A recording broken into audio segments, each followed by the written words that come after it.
Mister fog 23వ భాగం.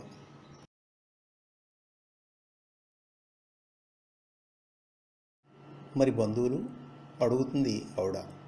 ప్రస్తుతానికి ఎవరూ లేరు అంటాడు ఫాగ్. ఓ, మీ స్థితికి చాలా బాధగా ఉంది. నాకు ఒక విధంగా జాలి కలుగుతోంది మీపై.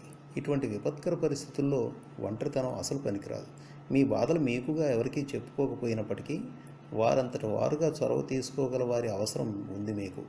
మీకు చెప్పదగ్గదాన్ని కాకపోయినప్పటికీ ఓ విషయం చెప్పాలనిపిస్తోంది. చెప్పొచ్చా అడుగుతుంది సంశయంగా ఆవిడ. ఏమిటది అంటాడు ఫాగ్. అంతా అనేది ఏమిటంటే బాధలు కూడా మరొకరితో పంచుకున్నట్టయితే భరించడం చాలా తేలికని అంటుంది ఆవిడ. ఎవరంటారలా మిస్టర్ ఫాగ్ అంటూ పైకి లేచి నుంచున్న ఆవిడ తన చేతుల్ని ఫాగ్ వైపుగా సాచుతుంది, మరి ఏమీ మాట్లాడలేక. ఒక స్నేహితురాలు అదే సమయంలో ఒక బంధువును చేరదీసే ధైర్యం చేయగలరా మీరు అడుగుతుంది ఆవిడ. అంటే అంటే అదే, నన్ను మీ భార్యగా స్వీకరించగలరా అడుగుతుంది ఆవిడ.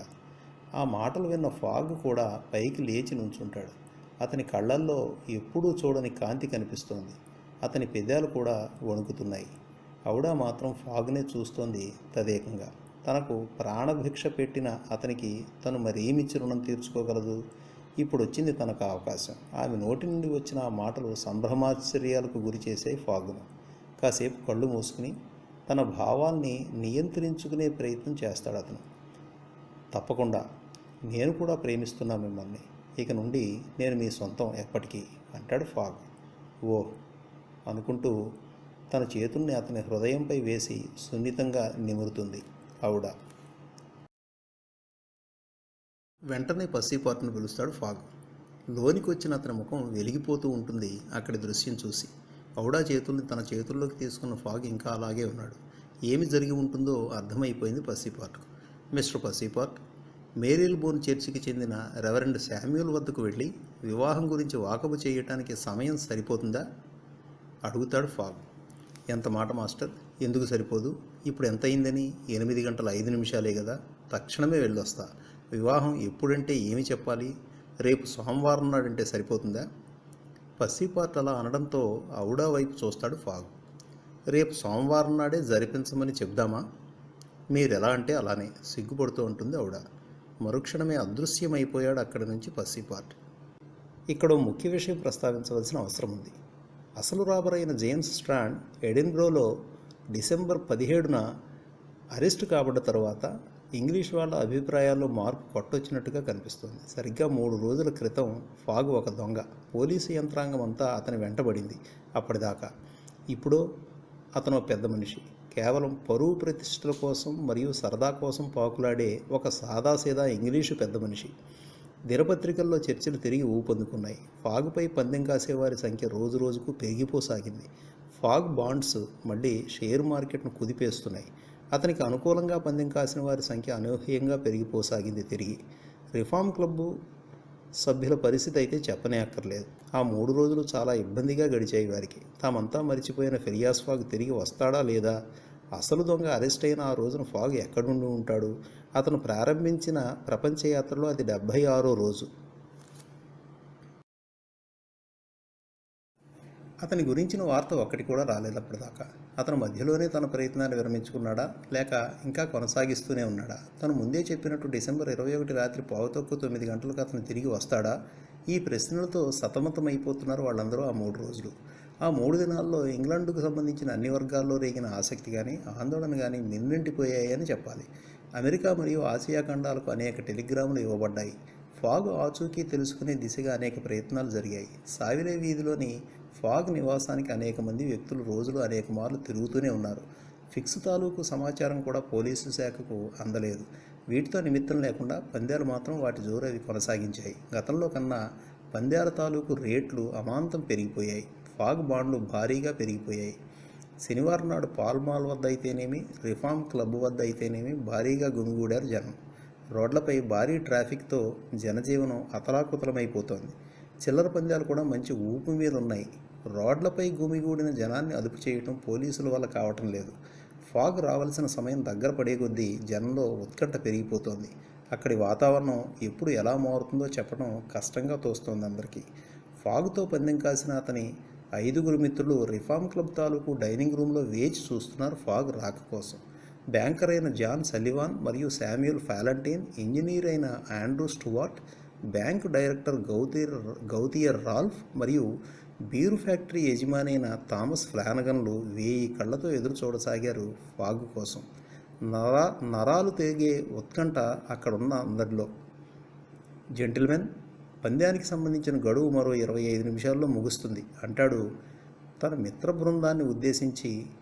8:20 అవుతోందనగా స్టూవర్ట్ లేచి. లివర్పూల్ నుండి రావలసిన చివరి ట్రైన్ ఎప్పుడు రావలసి ఉంది అడుగుతాడు ఫ్లానగన్. 7:23 తరువాతది మాత్రం అర్ధరాత్రికి ఎప్పుడో వస్తుంది బదులిస్తూ అంటాడు రాల్ఫ్. ఆ 7:23 ట్రైన్కే గనక ఫాగు వచ్చి ఉన్నట్లయితే ఈ పాటికల్లా అతను మన ముందు ఉండేవాడు. అలా జరగలేదు కాబట్టి పందెం మనమే గెలిచామనుకోవచ్చు అంటాడు స్టూవర్ట్. అంత తొందర ఎందుకు మిస్టర్ స్టూవర్ట్? మన ఫాగ్ గురించి అందరికీ తెలిసిందే కదా. అతను ఎంత నిక్కచ్చి మనిషో. సమయపాలనలో అతని తరువాతే ఎవరైనా అని వేరే చెప్పాలా? గుర్తుంచుకోండి, చివరి నిమిషంలో కాదు, చివరి సెకనులో అతను వచ్చినా ఆశ్చర్యం లేదు అంటాడు రాల్ఫ్. ఎవరెన్ని చెప్పినా నా కళ్ళతో నేను చూస్తేనే కానీ నమ్మేది లేదు అంటాడు స్టూవర్ట్. ఒక విధంగా చెప్పాలంటే ఫాగ్ మొదలుపెట్టిన ప్రయత్నమే ఓ పిచ్చి చర్య. సమయపాలనలో ఎంత ఘనుడైనప్పటికీ అంత సుదీర్ఘ ప్రయాణం అన్నాక 1-2 రోజులు తేడా రాకుండా ఉండదు. అది చాలు అతని ప్రణాళిక దెబ్బతినటానికి. చూద్దాం ఏం జరగబోతోందో. ఇంకెంత? సరిగ్గా పావుగంట అంటాడు ఫ్లానగన్. మరో విషయం గుర్తుంచుకోండి అంతా, ఇన్ని రోజుల పాటు అతని నుండి ఎటువంటి సమాచారమూ లేదు. అతను ప్రయాణిస్తున్న దారి పొడవునా అనేక టెలిగ్రాములు వెళ్ళాయి ఇప్పటికే.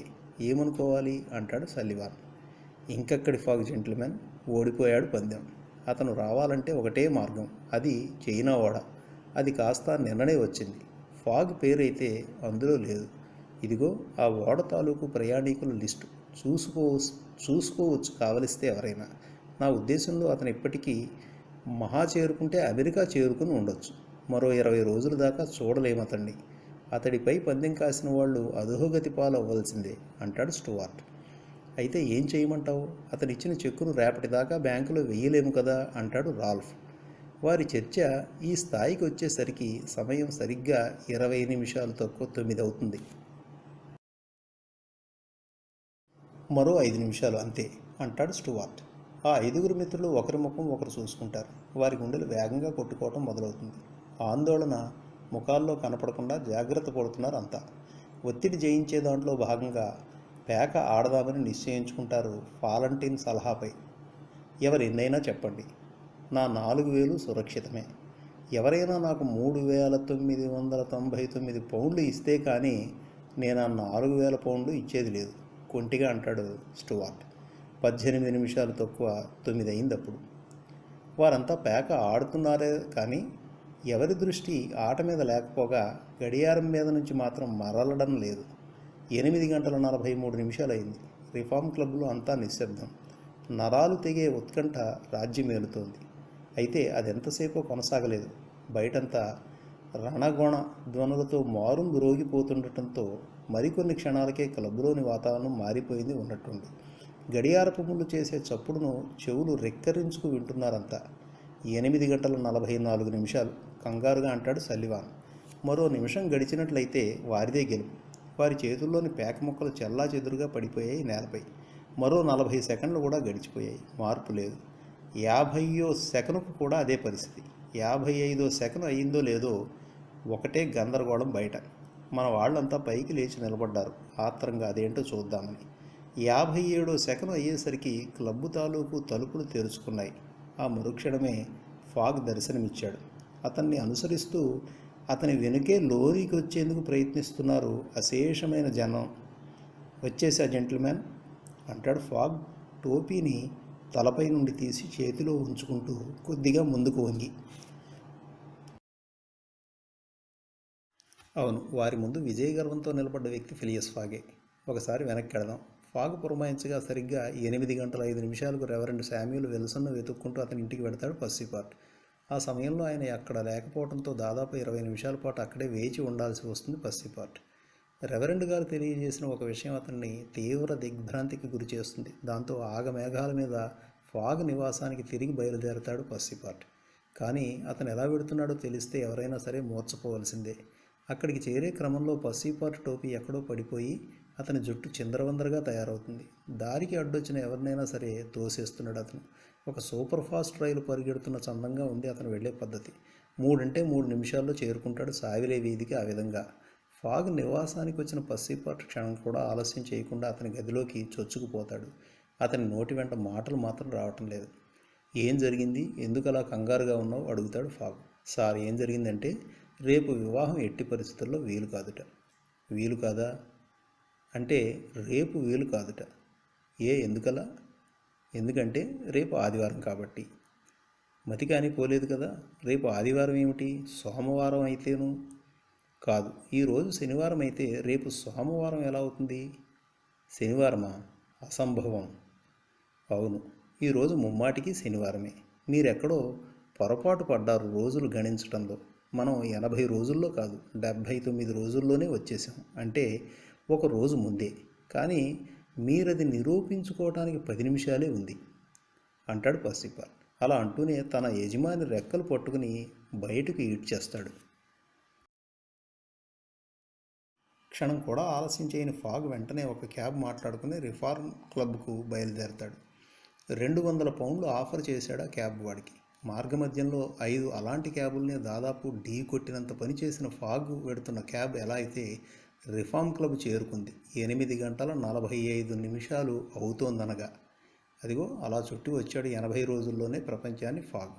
అతను 20,000 పౌండ్ల పందెం కూడా గెలుచుకున్నాడు. మ్యాథమెటికల్గా అంత పక్కాగా ఉండే ఫాగ్ రోజులను లెక్కించడంలో ఏ విధంగా పొరపడ్డాడన్న ప్రశ్న తలెత్తాలి పాఠకులకు. అతను 20వ తేదీకే లండన్ చేరుకున్నప్పటికీ ఆ రోజు 21ని ఎలా పొరపడ్డాడు? 79 రోజుల్లోనే చేరుకున్న అతను 80 రోజులకు కూడా చేరుకోలేకపోయానని ఎలా అనుకున్నాడు? దానికి అసలు కారణం చాలా సింపుల్. తనకు తెలియకుండానే అతను ఒక రోజును బోనస్గా పొందాడు. అతను పడమర నుండి తూర్పు దిక్కుగా ప్రపంచయాత్రకు ఉపక్రమించటమే దానికి అసలు కారణం. అదే పశ్చిమ దిక్కుగా ప్రయాణించి ఉన్నట్లయితే ఒకరోజు ఆలస్యమయ్యేది. అంటే 81 రోజులు అన్నమాట. ఆగ్నేయ దిశగా వెడుతూ భూగోళాన్ని చుట్టే ప్రయత్నం చేసినందువల్ల తను దాటిన ప్రతి ఒక్క డిగ్రీకి 4 నిమిషాల చొప్పున ఆదా అయ్యింది అతనికి. అంటే మొత్తం 360 డిగ్రీలకు గాను సరిగ్గా 24 గంటలు అదనంగా మిగిలింది అతనికి. లండన్ నగరంలో తన మిత్రులు ఉదయించే సూర్యుణ్ణి 79 సార్లు మాత్రమే చూస్తే తను మాత్రం 80 సార్లు చూడగలిగాడు. అందుకే అతను శనివారాన్ని ఆదివారంగా పొరబడుతున్నాడు. పసిపాటు వద్ద ఉన్న ఆ అద్భుత వాచి గనుక గంటలు నిమిషాలు చూపించినట్లు వారాలను కూడా చూపి ఉన్నట్లయితే ముందే తెలిసేది వారికి అసలు సంగతి. ఆ విధంగా 20,000 పౌండ్లు గెలుచుకున్నాడు ఫాగ్. కాకపోతే దాంట్లో సుమారు 19,000 పౌండ్ల వరకు ఖర్చు అయిపోవడంతో అతి తక్కువ మొత్తం మాత్రమే గెలుచుకున్నాడు అనాలి పందెం రూపేణా. కానీ అతను డబ్బు కోసం పందెం కాస్తే కదా.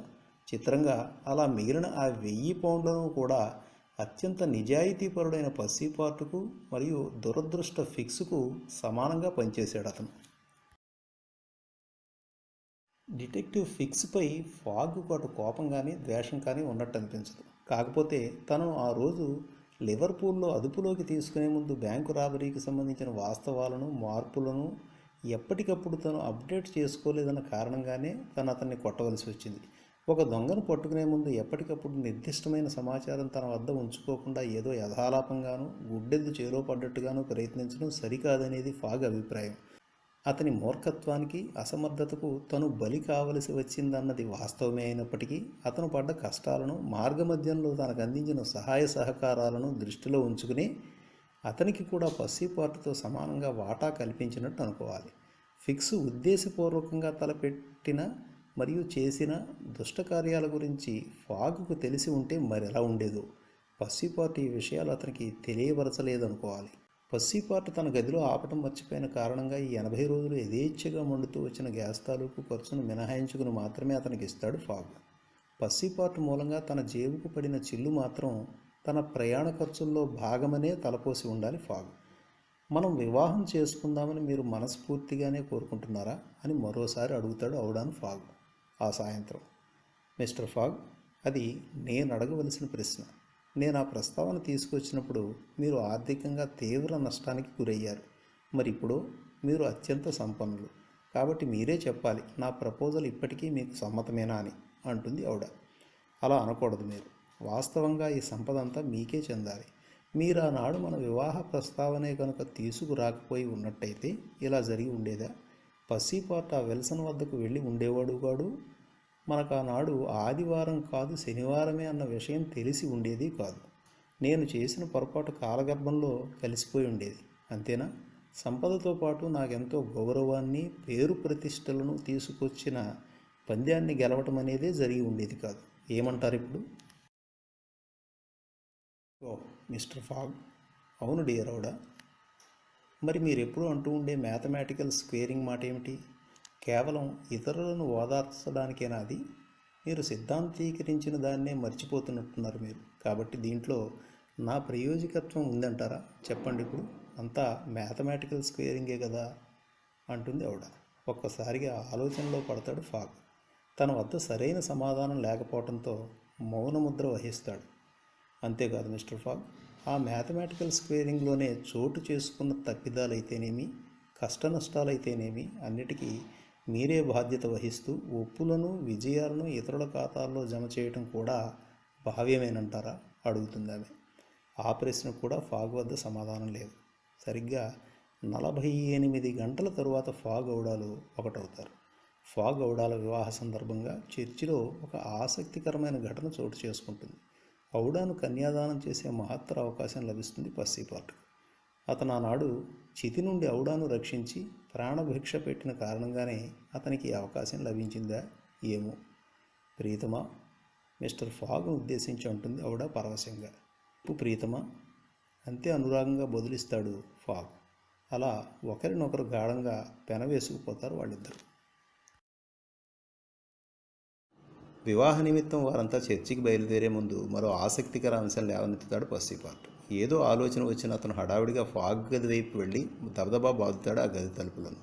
ఏంటి సంగతి పస్సీపార్ట్, ఎందుకు హడావిడి? లోనికి రమ్మని అంటూనే పస్సీపార్ట్ను ప్రశ్నిస్తాడు ఫాగ్. 80 రోజులు అవసరం లేదు మాస్టర్ అంటాడు పస్సీపార్ట్ రొప్పుతూ. దేని గురించి నువ్వు అనేది? అదే 78 రోజులే చాలని అంటున్నా. అవును, నువ్వు అనేది కరెక్టే, అందులో సందేహం ఏముంది?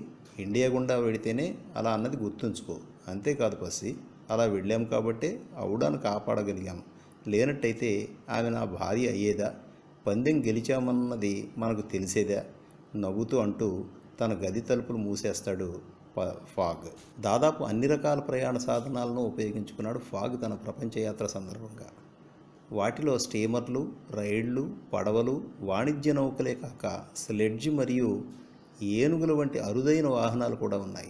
తన ప్రయాణమంతా ఏకాగ్రత, మానసిక ప్రశాంతతలతో చేశాడనే చెప్పాలి. అటు శారీరకంగా కానీ ఇటు మానసికంగా కానీ అతను ఒత్తిడికి గురైన సందర్భాలు దాదాపు లేవనే అనాలి. ఎటువంటి అవాంతరాలనైనా ఎదుర్కొని ఫాగ్ తన ప్రయాణాన్ని కొనసాగించిన తీరు అబ్బురపరుస్తుంది. పరిస్థితులకు అనుగుణంగా అతను స్పందించిన తీరు కూడా ఆశ్చర్యచకితులను చేస్తుంది. డబ్బును అతను ఉపయోగించిన తీరు కూడా చిత్రమే. ధైర్య సాహసే లక్ష్మి అన్న, one who dares wins the race అన్న ఫాగ్ విషయంలో అతికినట్టు సరిపోతుంది అనిపించడం ఖాయం.